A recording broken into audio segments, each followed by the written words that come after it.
وداعيا إلى الله بإذنه سراجا ومنيرا. وقال تعالى في عصمة النبي الكريم في الكلام المجيد والفرقان الحميد في شان حبيبه إن الله وملائكته يصلون على النبي يا أيها الذين آمنوا صلوا عليه وسلموا تسليما. اللهم صل على محمد وعلى آل محمد وبارك وسلم. صلاة وسلام عليك يا رسول الله، صلاة وسلام عليك يا حبيب الله. محترم بزرگوں اور دوستو، قابل قدر سامعین اکرام، اللہ رب العالمین ہمارے اور آپ کے رکوع سجدوں کو اپنی بارگاہ میں قابل قبول بنائے. اس لیے اللہ تبارک و تعالیٰ نے نظام عالم کو تو متعین فرما دیا کہ اللہ کی نظام قدرت یہ ہے کہ بندہ، سنت یہ ہے کہ دنیا میں آدمی اگر محنت کرے تو دنیا اس کو ملے گی، لیکن قدرت اللہ تبارک و تعالیٰ کی یہ ہے کہ وہ بغیر محنت کے بھی اللہ تعالیٰ بعض اوقات اپنی قدرت کے مظاہرے فرما کر بغیر محنت کے بھی دنیا عطا کر دیتا ہے.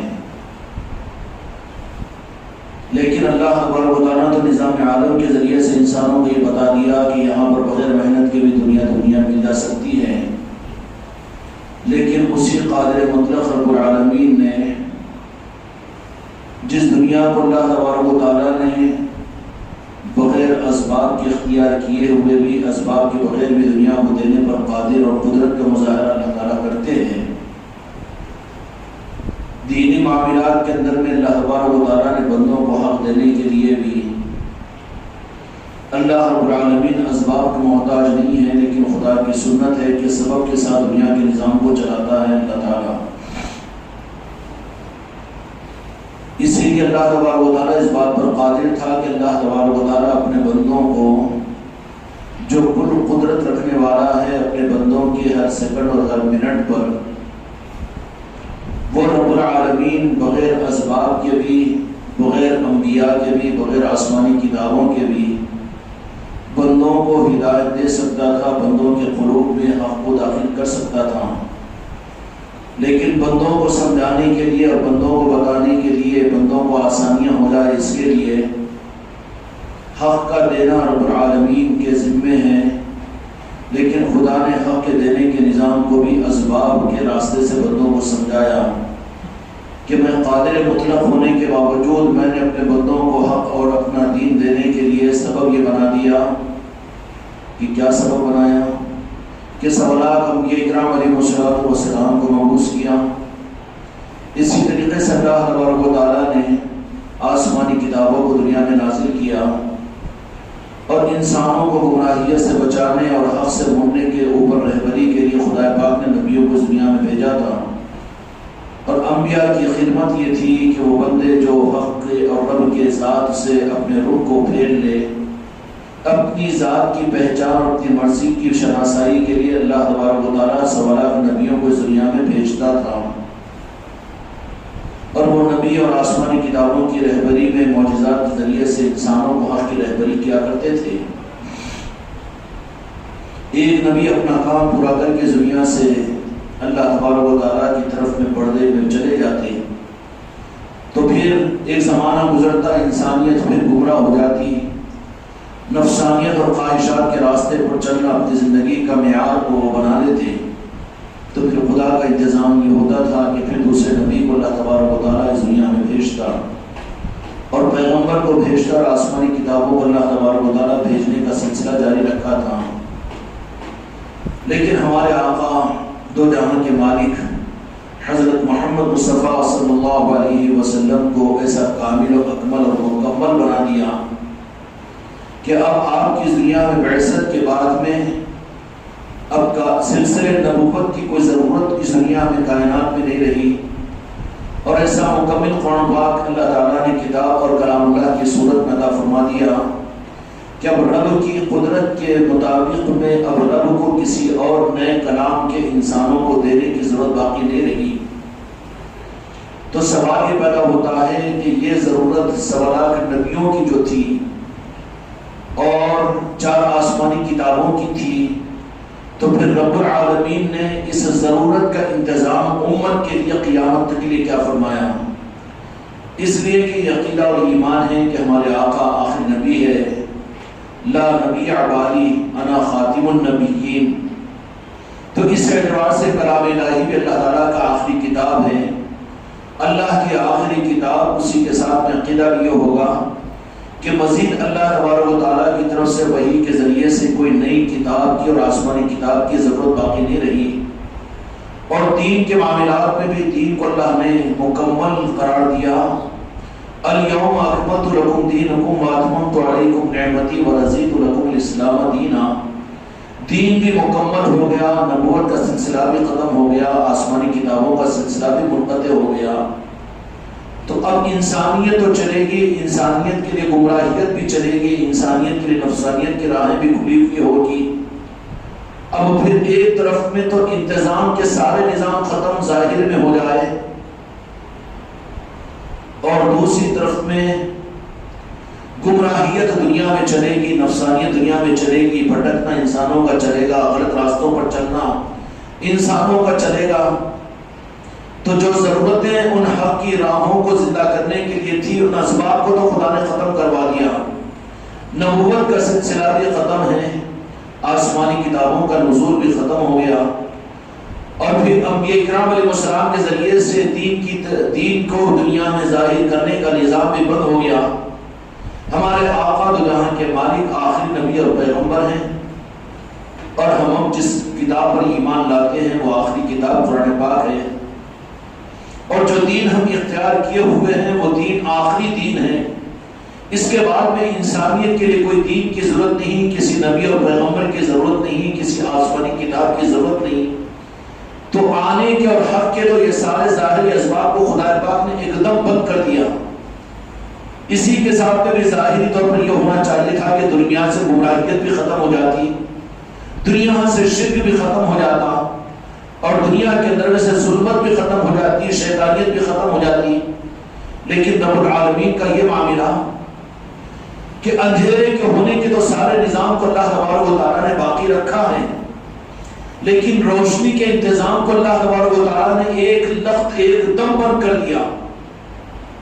ظاہری طور پر میرے آقا کے مبعوث ہونے سے پہلے جو دنیا میں حق اور نور کو ظاہر کرنے والے اور دنیا میں انسانوں کو حقیقی دین دینے کے جو اسباب اور جو نظام تھے، وہ آسمانی کتابوں کی صورت میں، انبیاء کی صورت میں اور دین کی صورت میں اللہ ان انسانوں کو حق دیا کرتا تھا۔ اور انسان اپنے مزاج کے اعتبار سے شرک اور کفر کی طرف میں چلے جاتے، گمراہیت کی طرف میں آ جاتے، تو اس کا انتظام فرمانے کے لیے نبیوں کو بھیجا جاتا، آسمانی کتابوں کو بھیجا جاتا، اور پھر شریعت کے اندر میں رد و بدل کر کے اللہ تبارک و تعالیٰ نئے دین کو انہیں دیا کرتا تھا۔ لیکن میرے آقا کے دو جہاں کی دنیا میں تشریف لانے کے بعد میں اب نور کے پھیلنے اور حق کے تو سارے نظاموں کو ظاہری طور پر اللہ تعالیٰ نے بند کر دیا۔ لیکن اسی کے ساتھ میں اچھا ہوگا ہماری عقل اور ہمارے فارمولے کے اعتبار سے کہ دنیا سے کفر بھی ختم ہو جانا چاہیے تھا، دنیا سے شرک بھی ختم ہو جانا چاہیے تھا، اور انسانوں کا بھٹکنا بھی ختم ہو جانا چاہیے تھا، شیطان کی طاقت کو بھی خدا سلب کر لینا چاہیے تھا، نفسانیت اور دنیا کی محبت اور خود غرضی اور دنیا پرستی کو بھی انسانوں کے مزاج سے نکال دینا چاہیے تھا۔ چاہیے تھا کہ نہیں چاہیے تھا؟ تو پھر بات تو برابر ہوتی کہ اللہ تعالیٰ نے روشنی کے نظام کو تو ایک لخت تین اسباب کو بھی ختم کر دیا جو سوارا نبیوں کی صورت میں دنیا میں آئے تھے، اور گمراہیت کو خدا نے باقی رکھا، شیطان کو باقی رکھا، دنیا پرستی، دنیا طلبی، دنیا کی محبت، ان چیزوں کو تو گمراہیت کے گمراہ ہونے کے اسباب کو اللہ نے باقی رکھا۔ لیکن ام صالحہ کے اور نبیوں کے حق کے دینے کے وہ سارے تین نظام جو بڑے بڑے ہوا کرتے تھے ہر زمانے کے اندر میں، ان کو اللہ تبارک و تعالیٰ نے بند کر دیا۔ تو سوال یہ پیدا ہوگا کہ اب آخر رب العالمین ہی کی بارگاہ میں پوچھا جائے، قرآن پاک سے اس مسئلے کا حل معلوم کیا جائے گا، اس لیے کہ اللہ تبارک و تعالیٰ نے قرآن مجید کے بارے میں فرما دیا کہ اس قرآن کو ہم نے انسانوں کی ہدایت کا ذریعہ بنایا۔ ذالک الکتاب لا ریب فیہ ھدی للمتقین، کہ قیامت تک کے لیے انسانوں کے لیے فرما دیا کہ یہ وہ کتاب ہے کہ جس میں تمہارے لیے ہدایت ہے، تمہارے لیے ہدایت کا سامان ہے۔ انسانوں کے لیے مسئلہ جو پیدا ہوتا ہے حق کی راہ میں قرآن کی طرف متوجہ نہ ہونے کی وجہ سے ہوتا ہے، اور حق کے نظاموں کے نہ پہچاننے کی وجہ سے ہوتا ہے۔ ایک تو یہ ہو کہ اللہ تبارک و تعالیٰ نے حق بنا دیا ہو، لیکن ضروری نہیں کہ وہ انسان اس کو پہچان سکے، اور ایک تو یہ ہے کہ انسان اپنی عقل، اپنے شعور، اپنے مزاج، اپنے ماحول کے اعتبار سے حق کے لیے بغیر قرآن و حدیث کی رہبری کے سارے ہی کو اختیار کر کے بے نیاز ہو جائے کہ نہیں، ہم کو تو حق یہی نظر آ رہا، یہی حق ہے۔ لیکن ہو سکتا ہے کہ دھوکہ تم بھی کھائے اور میں بھی کھاؤں اور امت بھی کھا لے۔ اب ان معاملات میں رب سے پوچھنے کے لیے خدا نے رب کا اپنا کلام عطا فرمایا۔ کیا رب العالمین، کیا امت سابقہ کے اوپر تو ان کے اندر میں گمراہیت، ان کے اندر میں نفسانیت، ان کے اندر میں شرک اور کفر کے انتظام کے لیے تین بڑے بڑے اسباب کو آپ عام طور پر دیا کرتے تھے؟ ایک تو نبی اور رسول کو بھیجتے تھے، دوسرے آسمانی کتاب کو بھیجتے تھے، اور تیسرے دین بھیجتے تھے۔ لیکن امت محمدیہ کے لیے تو یہ تین بڑے اسباب ختم کیے، تو ظاہری طور پر واجبی بات یہ تھی، اور خطرے سے بے خطر ہونے کی چیز تو یہ تھی کہ اللہ تبارک و تعالیٰ دنیا میں گمراہیت اور گمراہ ہونے کے اسباب ہی کو ختم کر دیتا، لیکن خدا نے گمراہ ہونے کے اسباب کو تو ختم کر دیا، دنیا میں گمراہ ہونے کے اسباب کو تو باقی رکھا، لیکن اس گمراہیت سے دور ہونے کے بڑے خدا کے اسباب کو خدا نے ظاہر میں چھپا دیا۔ اب بندوں کے لیے صرف یہ معاملہ، یہ امتحان کے لیے ہے کہ اپنے روحانی اور اپنے دینی ماحول سے اور اپنے حق کے معاملات کے اندر میں بھی یہ اللہ کی کتاب کی طرف، قرآن مجید کی طرف سے متوجہ ہو، درمیان میں کسی چیز کو نہ رکھیں۔ اللہ تبارک و تعالیٰ نے فرما دیا کہ ذالک الکتاب لا ریب فیہ ھدی للمتقین، کہ قیامت تک آنے والے انسانوں کے لیے ہم نے قرآن پاک کو ہدایت کی کتاب بنا دیا جس میں کوئی شک و شبہ نہیں۔ تو رب کی طرف میں متوجہ ہو۔ اگر تمہارا میرا دماغ اگر حق کے معاملات میں اگر رب کی طرف میں متوجہ ہونے کی طرف میں یا قرآن کی طرف متوجہ ہونے کی طرف میں نہیں جا رہا ہے، قرآن سے کاٹ کر کوئی اور راستوں پر لگ رہا ہے، تو ہماری گمراہیت کے ذمہ دار ہم خود ہوں گے۔ اس لیے کہ زمانے بدلیں گے، حالات بدلیں گے، قوموں کے حالات بدل جائیں گے، صدیاں بدل جائیں گی، معاشرہ اور ملک کے ماحول اور یہ چیزیں بدلتی جائے گی، بدلتی چلی جائے گی، تو پھر کیا ہوگا؟ نتیجہ یہ نکلتا ہے کہ وہاں پر دنیاوی اعتبار سے، انسانوں کے اعتبار سے یہ مثال کہ دنیا میں ہر آنے والی نسل اپنے باپ، اپنے داداؤں کی طرف میں متوجہ ہوتے ہیں کہ ہمیں دنیا کیسی گزارنی چاہیے، چونکہ ماں باپ ہی وہ چیز ہوتی ہے جو اولاد کی حقیقی مہربان ہوتی ہے، حقیقی خیرخواہ ہوتی ہے، بجائے اس کے آدمی ماں باپ کو چھوڑ کر دوست احباب کی طرف میں اگر ان باتوں کو معلوم کرنے کا رخ کرے گا تو ہو سکتا ہے کہ وہ دھوکہ کھا لے۔ سسرال کی طرف میں اگر اپنی خیرخواہی کی امید کے ساتھ اگر ادھر اس پلڑے میں بیٹھ جائے گا تو ہو سکتا ہے کہ دھوکہ کھا لے۔ معاشرے کی طرف میں یا ماحول کی طرف میں یا پھر تاجروں کی طرف میں اگر وہ اپنی خیرخواہی کے لیے متوجہ ہوگا تو ہو سکتا ہے کہ وہاں پر اس کو دھوکہ ہوگا۔ لیکن اصول، متحقق اصول یہ ہے کہ اپنی خیرخواہی کے لیے بندے کی خیرخواہی اس میں اور حفاظت اس میں ہے کہ وہ اپنے پیدا کیے ہوئے ماں باپ کو خیرخواہ سمجھ کر ان سے اپنی زندگی کے معاملات میں رہبری کو حاصل کرے۔ اور کوئی اگر یہ کہے کہ وہ بات پرانی ہے کہ ماں باپ کی طرف متوجہ نہیں ہونا، ماڈلنگ کا زمانہ ہے، یہ 15ویں صدی کا زمانہ ہے اور بہت آؤٹ ڈیٹ ماحول ہے، اور اب اس وقت میں فارمولوں کو دیکھ لو اور اپنی زندگی کے خیرخواہی کے راستے کو ڈھونڈنے کے لیے معاشرے کے راستے کو ڈھونڈ لو، تو پھر وہ اولاد حقیقی خوشیوں کو حاصل نہیں کر سکتی اور حقیقی حق کو حاصل نہیں کر سکتی، اس لیے کہ جو صحیح ملے گا وہ حقیقی خیرخواہوں سے ملے گا، اس کے علاوہ جو بھی ہوں گے وہ تو اپنی غرض کو اوپر رکھ کر اس کو بتائیں گے، اپنے مفاد کو سامنے رکھیں گے. لیکن ماں باپ سے یہ دنیاوی تجربے کی بات کر رہا ہوں کہ کسی بھی معاملے کے اندر میں آدمی اگر پریشان ہوتا ہے تو اپنے ماں باپ سے یا دادا دادی یا نانا نانی سے مشورہ کرتا ہے کس بارے میں، تو اس کو وہاں پر صحیح مشورہ ملے گا، کیونکہ اغراض والوں کی غرض وہاں پر داخل نہیں ہوگی. غلطی سے، بدنصیبی سے ماں باپ کو نظر انداز کر کے، اپنے خاندان کے بڑوں کو نظر انداز کر کے، نانا دادی کو نظر انداز کر کے اگر یہ دوستوں سے مشورہ لے یا سسرال والوں سے مشورہ لے یا گلی والوں سے مشورہ لے یا پھر کوئی اور انسانوں سے مشورہ لے تو وہ خطرات میں پڑے گا. اس لیے کہ جن سے مشورہ لے رہا ہے ضروری نہیں ہے، یہ بہت ناممکن ہے کہ وہ 99% تو صحیح مشورہ دے، لیکن 1% کے اندر میں تو ضرور ان کی غرض ہوگی، ان کی غرض ہوگی. عقل مندی کا تقاضا یہ کیا ہے کہ سنبھالنے والی ذات ماں باپ کی ہوتی ہے، رشتہ داروں کی آمد کی ہوتی ہے، حتیٰ کہ اس مقام پر سسرال والے میں نہیں آ سکتے. ان کی بھی کوئی نہ کوئی لچک ہوگی، کوئی نہ کوئی غرض غالب ہوگی، اور اس غرض کو باقی رکھنے اور اس غرض کی بنیاد پر آپ کو محتاط ہو کر مشورہ دیں گے. لیکن ماں باپ جو ہوتے ہیں حقیقی ماں باپ، اسی طریقے سے میرے دوستوں یہ دنیا کے بارے میں نے تفصیل عرض کی ہے، اللہ کرے کہ بات سمجھ میں آ جائے. ہم نے اپنے حق اور اپنے دین کے بارے میں ہمارا رخ قرآن کی طرف میں کیوں نہیں جاتا؟ ہمارا رخ اللہ کی طرف میں کیوں نہیں جاتا؟ ہمارا رخ ہدایت کی وہ ذات جو قیامت تک کے لیے انک لمن المرسلین، جس ذات کو بنایا میرے آقا دو جہاں کے مالک حضرت محمد مصطفیٰ صلی اللہ علیہ وسلم کی طرف میں کیوں نہیں جاتا؟ کہ ہم اپنے دین کے معاملات میں کہ کیا دین ہے، کیا حق ہے، اور ہمیں دین کے معاملات کے اندر میں کیسا رخ اختیار کرنا چاہیے، خدا کی بارگاہ میں قابل قبول دین کون سا ہے.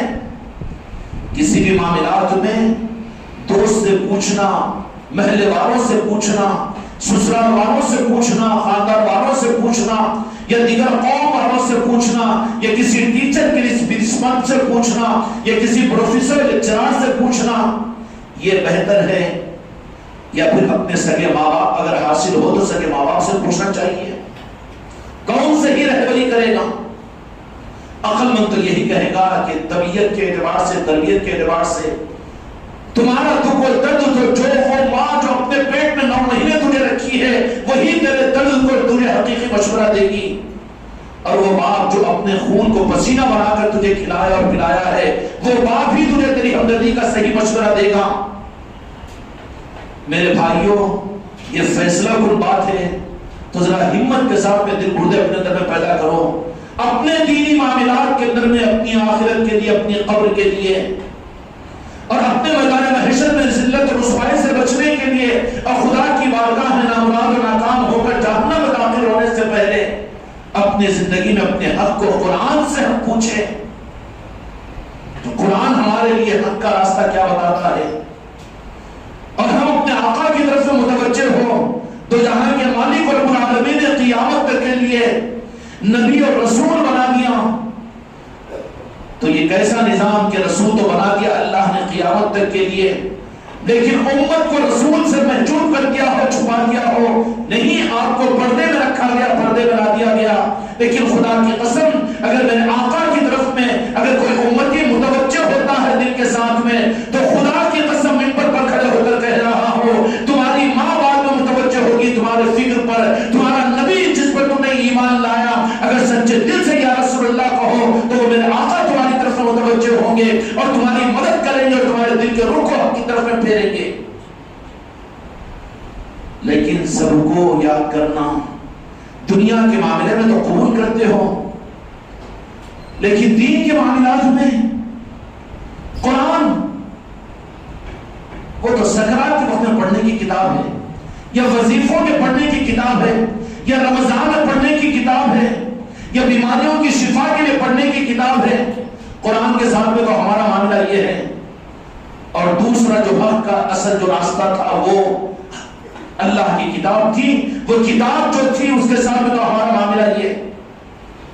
اور دوسرا جو ذریعہ اللہ تعالیٰ کی طرف سے حق کے دینے کا تھا وہ کون سا تھا؟ وہ دین کا تھا.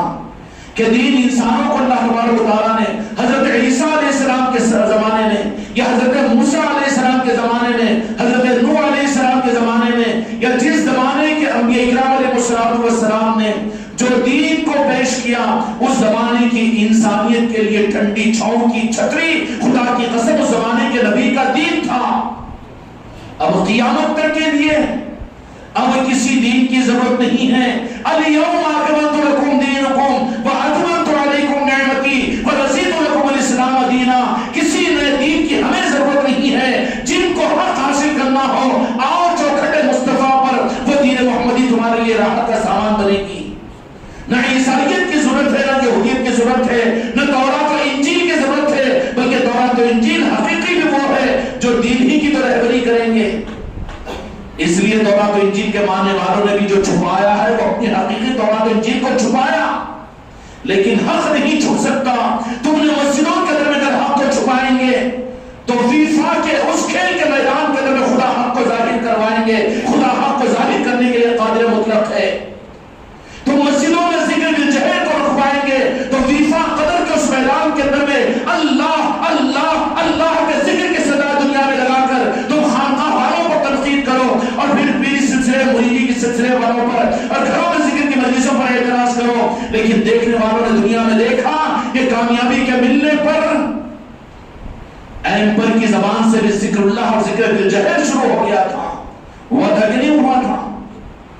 واقعی میں تعریف نہیں کر رہا ہوں لیکن روح دے رہا ہوں. دنیا کو دیکھ کر تو حق کو جانو اور پہچانو. یہی نہیں بلکہ عظمت اور تعظیم جو امت کے دین کا اصل سرمایہ ہے. بے ادب کو دین نہیں ملتا، بے ادب منافق بن جاتا ہے. جو ادب کا جن کا بلڈ گروپ موافق نہ ہو، جو تعظیم اور ادب عظمت کو برداشت کرنے والے نہ ہو، ان کو دین حق نہیں مل سکتا. یہاں پر تو ادب والوں کو دین ملتا ہے. پھر ادب کس درجے میں؟ سعودیہ کی وہ ٹیم جو ویفا کے میدان میں جانے کے بعد کامیابی کو حاصل کی تو اسی میدان اسی گراؤنڈ کے اندر میں انہوں نے سجدے شکر کے لیے پوچھو ان کھلاڑیوں سے جو چھوڑ دیا کہ ہے یہ کہا جاتا ہے کہ تعظیمی سجدہ، بے شک سجدہ تو خدا کے علاوہ کسی کو حرام ہے اور شرک ہے، ہم بھی نہیں مانتے. لیکن پیاز کو تم نے بیاج کو سمجھانے کی کوشش کی. پھر کیا خیال ہے اس میدان اس گراؤنڈ کے اندر میں ایک ایک اس کھلاڑی کو سعودیہ کے بالوں کو پکڑ کر اٹھانا چاہیے تھا اور فتویٰ دینا چاہیے تھا کہ اس گراؤنڈ میں قبلے کے رخ کے بجائے وضو ہے کہ نہیں، طہارت ہے کہ نہیں، تو نے ارادہ کیا کہ نہیں کیا. ہم اس قدم بوسی کو سجدہ کہتے ہیں.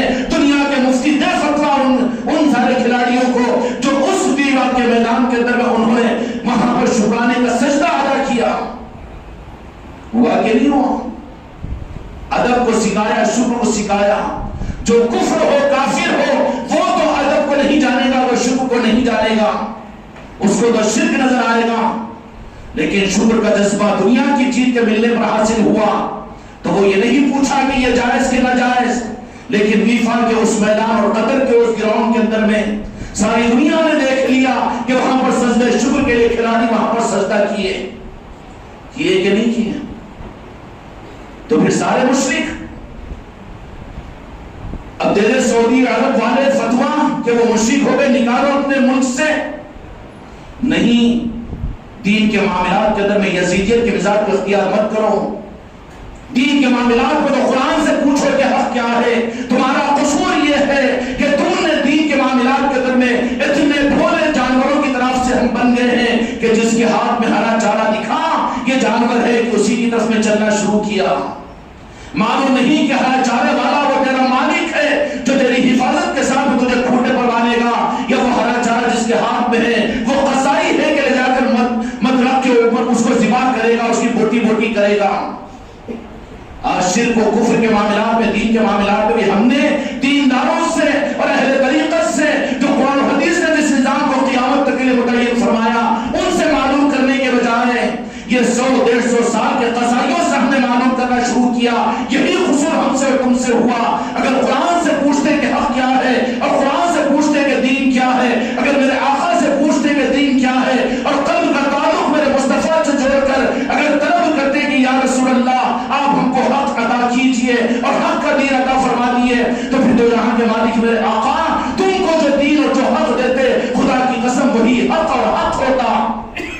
لیکن قصور آج تو مسلکوں اور جماعتوں کو ہم نے دین بنا لیا، یہی قصور جرم کا ہوا ہے۔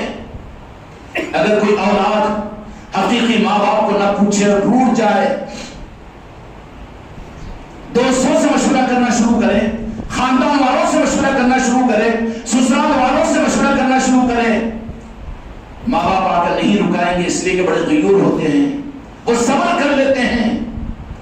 اللہ تبارک و تعالیٰ نے قرآن مجید حقیقی صورت امت کو دے دیا، دو جہاں کے مالک اپنے محبوب کی ذات کو امت کے حوالے کر دیا اور قیامت تک کا رسول بنا دیا۔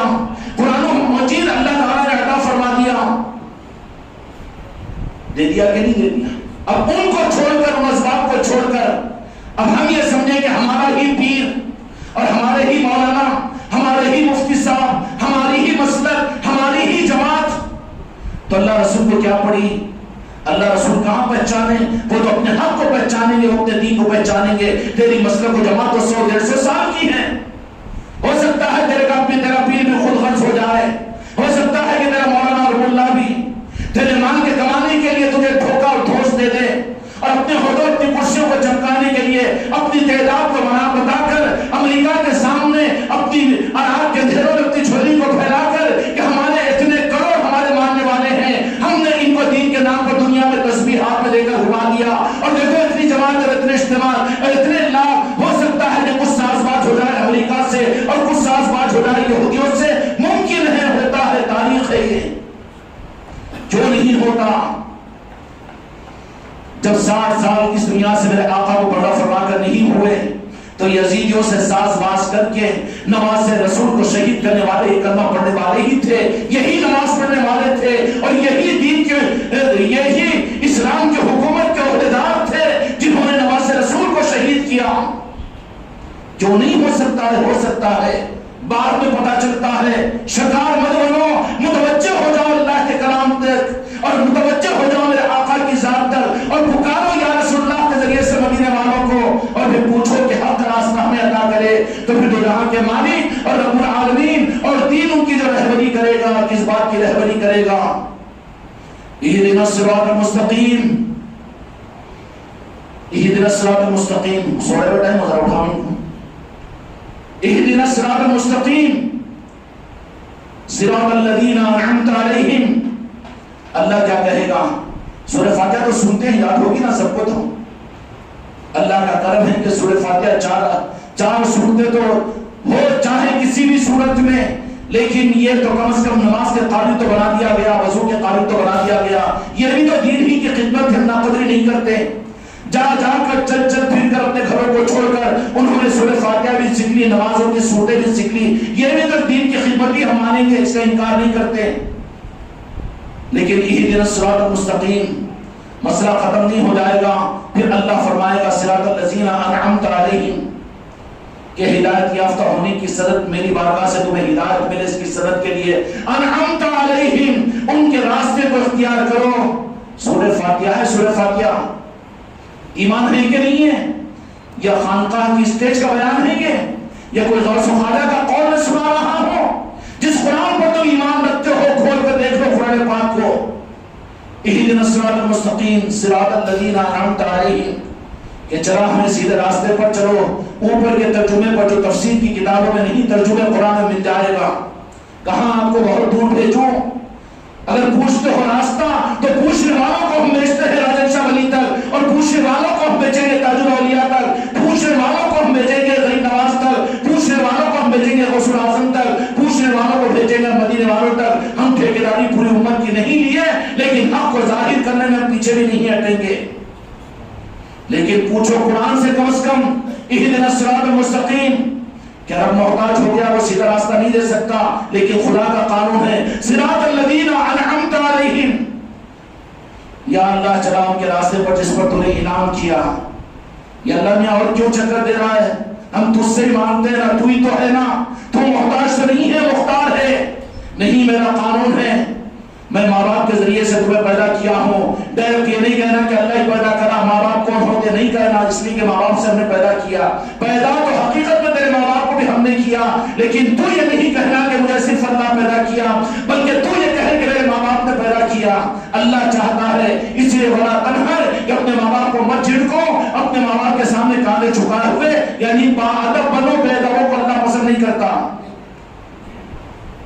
اب کہے کہ نہیں اولیاء کی چوکھٹوں پہ جا کر کاندھے نہیں جھکانا، تو پھر کون سا فارمولا ہے وہ تو شیطان والا فارمولا ہے کہ اکڑنے والا تھا تو جھکنے والا نہیں تھا، جو جھکنے والے تھے وہ فرشتے آج بھی فرشتے ہیں۔ ایک اکڑنے والے نے اکڑا تو خدا نے اس کو شیطان بنا دیا، پھر بھی شیطان سے سبق نہیں، اولیاء سے سبق نہیں لے سکتے تو کم از کم شیطان سے تو سبق لیں۔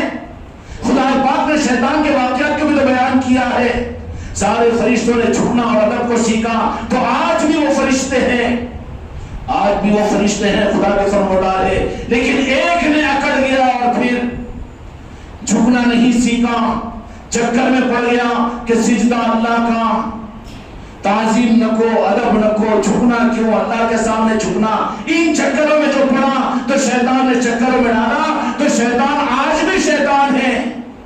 کم از کم شیطان سے تو عبرت حاصل کریں۔ اللہ چاہتا ہے کہ جھکو، کیسے جھکو؟ نماز کو آتے ہو، نماز پڑھتے ہو، لیکن فضیلت کیا ہے کہ جماعت کی نماز میں 27 گنا افضل۔ کیوں؟ جماعت کی نماز میں تو جھکنا ہی سکھائے گا نا، وہ جو تیرے خود 10,000 روپے دبایا ہوا ہوگا، وہ امام آگے بڑھ کر نماز پڑھ رہا ہے تو کہا اس کو مت دیکھ، اس کو بھول جا، لیکن وہ کہہ رہا ہے کھڑے ہونے کے بعد میں، اب رکوع میں چلا گیا امام، یہ بیٹا انہیں قرض میرا ڈبا دیا، اس کے پیچھے میں نہیں چھوڑ دو، تیری نماز نہیں ہوگی۔ جھکنا سکھایا نا۔ شیطان کا مزاج اکڑنا ہے، فرشتوں کا مزاج جھکنا ہے، حق کے سامنے جھک جائیں گے۔ آخری امتحان قیامت کے میدان میں قرآن مجید کے مطابق میں اللہ تعالیٰ فرماتا ہے کہ اللہ تعالیٰ قیامت کے میدان میں ساخ کی تجلی کو نازل کرے گا، اللہ نہیں آئے گا، ساخ کی تجلی، تو سارے مومنین جو ہوں گے وہ سجدہ ریز ہو جائیں گے۔ کون سا سجدہ ریز تھی؟ ساخ کی تجلی پر سجدہ اللہ کا تھوڑی تھا وہ، بلکہ جھکنے والوں کی پہچان تھی۔ اور بعض وہ ہوں گے جن کی کمریں اکڑا دی جائے گی، جھکنا چاہیں گے، گر جائیں گے اور مگر جھک نہیں سکیں گے۔ وہ کون ہوں گے؟ جو دنیا میں تکبر اور کبر کرنے والے تھے، جو جھکنے کو شرک کہنے والے تھے، وہ اکڑ جائیں گے کہ آج جھک کر اپنا کام بنا لے، لیکن اللہ تبارک و تعالیٰ کی قبروں کو تختہ بنا دے گا، جھک نہیں سکیں گے۔ تختہ بنانا چاہتے ہو؟ وہ آخری ہوگا وہاں پر امتحان، جھک نہیں سکیں گے۔ جو باادب تھے، جو عظمتوں کے اندر میں غوث و خواجہ کے سامنے جھکنا جانتے تھے، جو پیر کی تعظیم میں جھکنا جانتے تھے، جو رکوع سجدہ کرنے میں جھکنے کی اور عاجزی کی ٹریننگ کر چکے تھے، ان کے لیے جھکنا مشکل نہیں ہوگا اور کہیں ان کو شرک نظر نہیں آئے گا۔ کسی مرید کو پوچھو پیر کو خدا سمجھتے ہیں؟ قتل کر دے گا وہ۔ ارے وہ تو اللہ کی پہچان دینے والا، تم ہم ان کو اللہ تھوڑی سمجھتے، کوئی مانے گا؟ یہ باہر کھڑے ہو کر خانقاہوں سے کہتا ہے وہ جھکنا شرک ہے، ہاں وہ شیطان کا پارٹنر ہے، تو شیطان کا مرید ہے۔ کسی حق والے کا مرید نہیں بنا تو شیطان کا مرید بنا، تو مرید بنا تو وہی تو تجھے وہ دے گا پھر کہ ہر جھکنا شرک ہے۔ تو پوچھو ویوا اس کھیل کے اس میدان کے اندر میں وہ سعودی کھلاڑیوں نے جو وہاں پر سجدہ کیا، اگر جرأت و ہمت ہے تو کیجئے کامنٹس کہ یہ تو شرک تھا نا۔ اب سعودی حکومت ان شرک کرنے والے مشرکین کو سعودیہ کی حدود میں آنے نہ دے۔ سمجھ میں آیا کہ نہیں آیا؟ ذکر بالجہر، اللہ اللہ اللہ، اب یہاں سے کیسا پھوٹی سے نکلتا ہے جسے شیطان ہونے کا ثبوت دیتا ہے۔ سب کچھ میں ساتھ، 1 گھنٹے کے بیان میں ساتھ، آدھے گھنٹے کی تفسیر میں بیٹھا ہوا رہے گا، لیکن ذکر شروع ہوتے ہی ایسا انجام کر کے نکلتا ہے کہ پہچان دے دیتا ہے کہ میں اب اس کا مرید ہوں، حق کا نمائندہ نہیں ہوں۔ مجھے ذکر چبھتا ہے اور ذکر سے نکل کر میں مسجد کے باہر چلا جاتا ہوں۔ میرے بھائیوں، حق تو دنیا میں ظاہر ہو کر رہے گا۔ اگر تم مسجدوں میں رکاؤ، تم خانقاہوں میں رکاؤ، تم مدارس میں رکاؤ اور تم کھلے میدانوں میں حق کو چھپانے کی کوشش کرو تو پھر ہمیں ضرورت نہیں ہے۔ حق جس کا ہے وہ فیفا کے میدانوں میں حق کو ظاہر کروائے گا، وہ تمہاری تھیٹروں میں، تمہارے مندروں کے اندر ظاہر کروائے گا، اس لیے کہ حق والے کا ہے، حق ظاہر ہو کر رہے گا۔ اس لیے قرآن سے پوچھو تو کہے گا، اللہ تبارک و تعالیٰ بھی یہی رہبری کرے گا، انعمت علیہم، کہ جن پر میں نے انعام کیا ان کے راستے پر چلو۔ انعام یافتہ بندے کون ہیں؟ قرآن کی آیت نہیں بدل رہا ہو، بدلانے والوں پر الزام لگاؤ، ذرا ان کے بارے میں سوچو کہ ان کا ساتھ ہمارا ساتھ ہم کو اللہ کے سامنے رسوا کرے گا یا پھر اللہ کے سامنے سرخرو کرے گا۔ جو اللہ سے کاٹ دے، اللہ کے رسول سے کاٹ دے، قرآن سے کاٹ دے اور حق سے کاٹ دے، پھر بھی ان کے ساتھ میں جڑا رہے، وہ تیری قسمت ہے۔ تو نے قسمت ہی میں جہنم لکھا کر لا لیا تو کون یہ بچائیں گے نہیں بچا سکتے، لیکن بچنے کی سانس سے بھی زندگی میں باقی ہے تو بچنے کی کوشش کرو، اللہ بچائے گا، مصطفیٰ بچائیں گے، اور جو نظام اللہ اس کے رسول نے طے کیا ہے وہ نظام بچائے گا۔ اب وہ نظام کیا ہے؟ قرآن سے سمجھ لیجئے، 11ویں شریف کا اہتمام اتنا کیوں، اور 6 شریف کا اہتمام اتنا کیوں، اور یہ سارے اولیاء کے نظاموں کے اتنا اہتمام کیوں تو قرآن سے پوچھو۔ قرآن نے کہا ہے تو تجھے پہنچنے نہیں دینا قرآن تک، اپنی دکانیں چلائے ہیں، میں پیر ہوں میری سن، تم جاہل ہے میری سنو، تم کو عربی نہیں آتی، میں جو قرآن سمجھو وہی سمجھو۔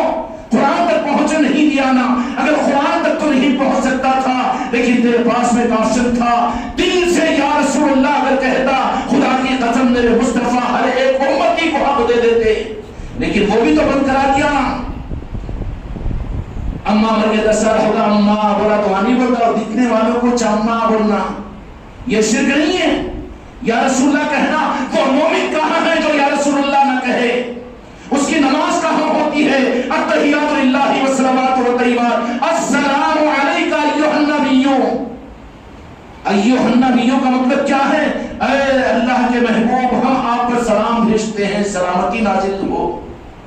وہاں تو سلام کر رہا ہے، سلام پڑھ رہا ہے، اور نماز ہوتے ہی پھرتی کے ساتھ میں نکل کر بھاگ رہا ہے۔ کون ہے تیری پہچان؟ ساری مصروفیت، سارا کام کیا کینسر کے ٹریٹمنٹ کے لیے جا رہا ہے تو، یا تیرا ایروپلین چھوٹ رہا ہے کہ تجھے اپنے محبوب کے نام پر سلام پڑھنے کے لیے موقع نہیں ملتا، اور اللہ کی یاد کے لیے ذکر کا موقع تجھے نہیں ملتا؟ تو مومن اپنے آپ کو کہلا جانے کا حقدار ہے؟ جو یا رسول اللہ نے کہا ہے وہ کیسے مومن، کیسے مومن؟ میرے دوستوں، میرے بھائیوں، پھر اللہ تبارک و تعالیٰ قرآن مجید سے پوچھے تو بتائیے جب ہمارے لیے حق کی راہ کیا ہے؟ نبیوں کا سلسلہ بھی ختم، دین کا آنا بھی بند، اور بھی کتابوں کا نازل ہونا بھی بند، تو اللہ نے فرمایا اہدنا الصراط المستقیم صراط الذین انعمت علیہم۔ مولا کون ہے نام یافتہ بندہ، ہم کس کو پہچانے؟ کیا اس کا بدل ہم جن کو سمجھے، جن مسئلوں کو، جماعتوں کو، کیا اس کا بدل ہے؟ نہیں۔ انعم اللہ من النبیین والصدیقین والشہداء والصالحین۔ پھر اس کا بدل کیا ہے؟ قیامت تک صرف صالحین اور اولیاء کی ذاتیں ہیں، اولیاء کی ذاتیں ہیں، اولیاء کے ساتھ وابستگی ہے، اولیاء کے سلاسل سے وابستگی ہے، اولیاء کے نظاموں سے قربت ہے، اولیاء کی یادیں ہیں، ان اولیاء کی محبت اور ان کی یادیں تم کو سنبھالے رکھے گی حق پر، اور حق تم کو انہی کے دروں سے ملے گا۔ ان کے دروں سے کٹ جاؤ، ان کی ذاتوں سے کٹ جاؤ، تو پھر تم گمراہ ہو جاؤ گے، دنیا میں بھٹکتے رہو گے، اور ہر ایک تم کو اپنا نرم نوالا بنائے گا، اور ہر ایک تم کو اپنی طرف سے نبھائے گا۔ میری مسلک اور میرا جماعت، میرا اور میرا، اس کا تو مقصد ہوگا کہ میرا تجھے اپنا کہہ کر تیرے گلے پر چھری چلائے، تیرے جیب کو ہلکا کرے۔ میرے بھائی اور میرے دوستوں، اللہ تعالیٰ حق کی پہچان عطا فرمائے۔ یہ مہینہ گزر رہا ہے، گزر جائے گا 11ویں شریف کا، جس میں حضور پیارے پیر غوث الاعظم کے نام پر پوری امت نے یاد کیا، لیکن کتنے خوش نصیب ہے، کہیں ہمارا شمار ان بدنصیبوں میں تو نہیں ہے کہ پورا مہینہ گزر گیا لیکن ہم بھی پیرانے پیر کو یاد نہ کر سکے، ان کے نسبت کی محفلوں میں جا نہ سکے، ان کے اپنے گھروں کے اندر ان کے نسبت کی محفل نہ کرا سکے۔ خدا اس بدنصیبی سے امت کو محروم اور ہم کو تم کو محروم فرمائے، اور ہم کو اور آپ کو اللہ کے دوستوں کا چاہنے والا اور انعام یافتہ بندوں سے اپنے دین کی راہ کا پوچھنے والا ہم کو بنائے۔